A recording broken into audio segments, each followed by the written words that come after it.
Hello students, class 5। তো দেখো, তোমাদের এই বইটা তোমরা দেখতে পাচ্ছ, নবগণিত কেশবচন্দ্র নাথ, ক্লাস 5। তো এই বইটার ভিডিও করা আমি স্টার্ট করে দিয়েছি। তো আজকের আমি তোমাদের করব ভিডিও নাম্বার 130 নম্বর ভিডিও। আর প্রশ্নমালা হচ্ছে 15, আর পেজ নাম্বার হচ্ছে 68 পেজ। তো আজকে তোমাদের শুরু করতে যাচ্ছি লাভ ক্ষতির অঙ্ক। তো আশা করি লাভ ক্ষতির সূত্রগুলো তোমাদের জানা আছে নিশ্চয়ই। তো কতগুলো বেসিক সূত্র আছে, সেই বেসিক সূত্রের উপর ডিপেন্ড করে এই অঙ্কগুলো অবশ্যই করতে হবে। তার মানে আমি সূত্রটা লিখে দিচ্ছি যে আমরা লাভ সমান সমান জানি বিক্রয় মূল্য মাইনাস ক্রয় মূল্য। অর্থাৎ বিক্রয় মূল্যের মান যদি ক্রয় মূল্য থেকে বেশি হয় তাহলে লাভ হবে। আরেকটা সূত্র আছে ক্ষতি সমান সমান আমরা জানি ক্রয় মূল্য মাইনাস বিক্রয় মূল্য।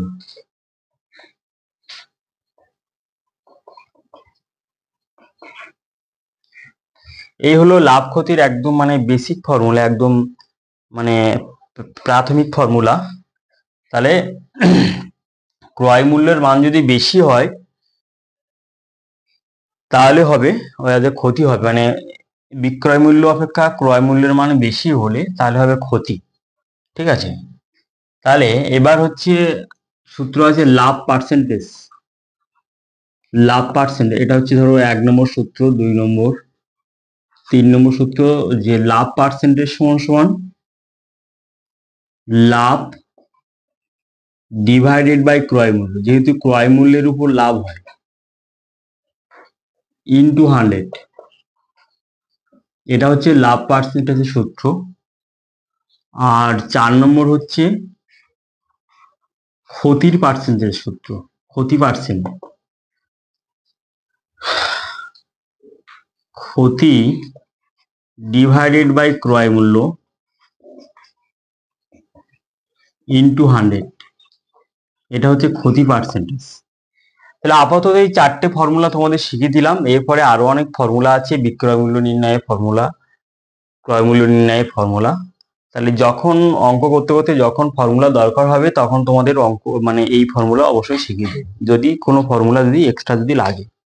তাহলে এখানে অঙ্কটা আছে, দেখো যে একটি গাড়ি 1225 টাকায় বিক্রয় করায় 315 টাকা লাভ হইল, উহা কত টাকায় বিক্রয় করিলে 20 টাকা ক্ষতি হইত।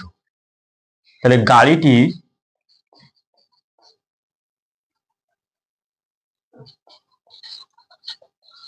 গাড়িটির বিক্রয় মূল্য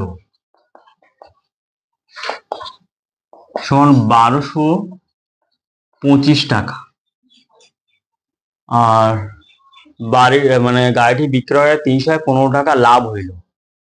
আচ্ছা, গাড়িটি বিক্রি করে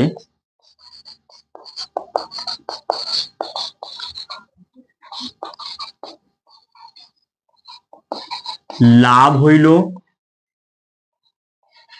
কত টাকা? 315 টাকা। তাহলে এখান থেকে গাড়িটির ক্রয় মূল্য আমরা বের করতে পারবো, যে এখানে বিক্রয় মূল্যের মান দেওয়া আছে, লাভের পরিমাণ দেওয়া আছে। তাহলে লিখতে হবে, তাহলে 1 নম্বর যে সূত্রটা, এই সূত্রটা আমরা অ্যাপ্লাই করতে পারি। এখান থেকে আমরা ক্রয় মূল্য বের করতে পারি। তার মানে ওই সূত্রটা লিখবো যে লাভ সমান সমান বিক্রয় মূল্য মাইনাস ক্রয় মূল্য, এই সূত্রটা। তারপরে এখান থেকে লিখবো ক্রয় মূল্যটাকে যদি বাম সাইডে নিয়ে আসি তাহলে এখানে মাইনাসটা প্লাস হয়ে যাবে। তাহলে ক্রয় মূল্য সমান বিক্রয় মূল্য মাইনাস লাভ। অর্থাৎ বিক্রয় মূল্য থেকে লাভটা যদি মাইনাস করা যায় তাহলে হয়ে যাবে ক্রয় মূল্য। তাহলে বিক্রয় মূল্য, এখানে গাড়িটির বিক্রয় মূল্য কত? 1225 টাকা। 1225 টাকা, আর লাভ হচ্ছে 315 টাকা, এত টাকা। তাহলে বিয়োগ করলে আমরা কি পাচ্ছি?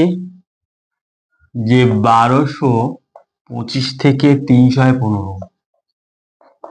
শূন্য 1 3 আর কত হলে 12 9 হলে সমান 910 টাকা।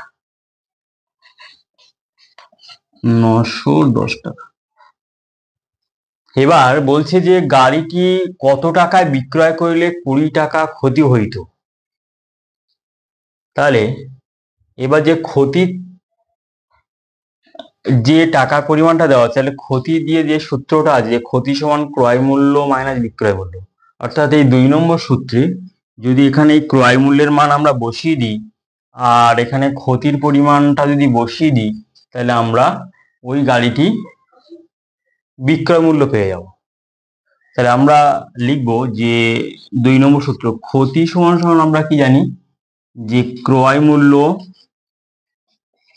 মাইনাস বিক্রয় মূল্য। বিক্রয় মূল্য। তাহলে এবার তাহলে ক্রয় মূল্যের মান এখানে কত, তাহলে এখানে ক্ষতির তাহলে আমাদের বিক্রয় মূল্য বের করতে হবে। এখান থেকে ক্রয় মূল্যর মান এখানে দেওয়া আছে 910 টাকা, আর ক্ষতির পরিমাণ এখানে কত দেওয়া আছে 20 টাকা। তাহলে বা 20 ইকুয়াল টু ক্রয় মূল্য হচ্ছে 910 টাকা মাইনাস বিক্রয় মূল্য। এবার বিক্রয় মূল্যকে সাইড চেঞ্জ করে দেবো, যেহেতু এখানে মাইনাস আছে এপাশে আসলে প্লাস হয়ে যাবে। তাহলে বিক্রয় মূল্য 910 আর 20টা এপাশে চলে গেলে মাইনাস হয়ে যাবে 20। তাহলে সমান কত হবে 890 টাকা। তাহলে লিখতে হবে কথার অঙ্ক কথায় উত্তর লিখতে হবে যে অতএব গাড়িটি 890 টাকায় বিক্রি করলে 890 টাকায় বিক্রি করিলে 20 টাকা ক্ষতি হইত। ঠিক আছে, এটা হলো আনসার। এবার এই অঙ্কগুলো ক্রয় মূল্য বিক্রয় মূল্য অঙ্ক নির্ণয় করতে গেলে, মানে এই টাইপের অঙ্ক সলভ করতে গেলে সবসময়ের জন্য মাথায় একটা কথা রাখতে হবে যে অঙ্কের মধ্যে তোমাকে মানে ক্রয় মূল্য কোন টাকাটা খুঁজতে হবে, বিক্রয় মূল্য কোন টাকাটা মানে হচ্ছে খুঁজতে হবে। তারপরে হচ্ছে ক্রয় মূল্য বেশি না বিক্রয় মূল্য বেশি সেটাকে তোমাকে দেখতে হবে। তাহলে ক্রয় মূল্য যদি বেশি হয় তাহলে ওখানে ক্ষতি হবে, আর যদি বিক্রয় মূল্য যদি বেশি হয় তাহলে হবে লাভ হবে।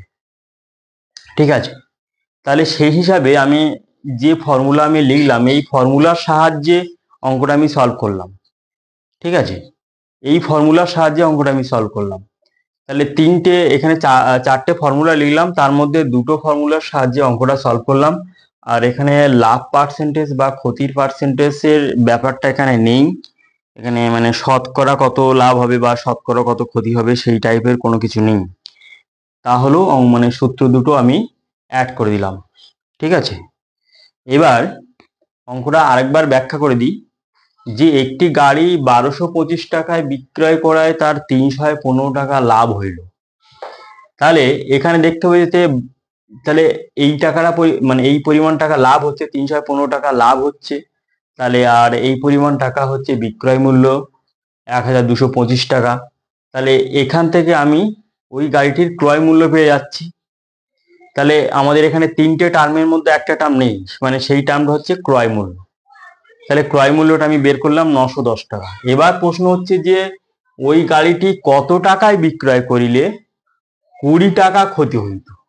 তাহলে এখানে ক্রয় মূল্যের পরিমাণ 910 টাকা আমরা পেয়ে গেছি, আর এখানে ক্ষতির পরিমাণ এখানে আমরা 20 টাকা পেয়ে গেছি। তাহলে ওই ক্ষতি আর এখানে হচ্ছে ক্রয় মূল্য, তাহলে কোন টার্মটা নেই, সেই টার্মটা হচ্ছে এখানে বিক্রয় মূল্য নেই। তাহলে বিক্রয় মূল্যটা আমরা বের করব এই ফর্মুলার সাহায্যে।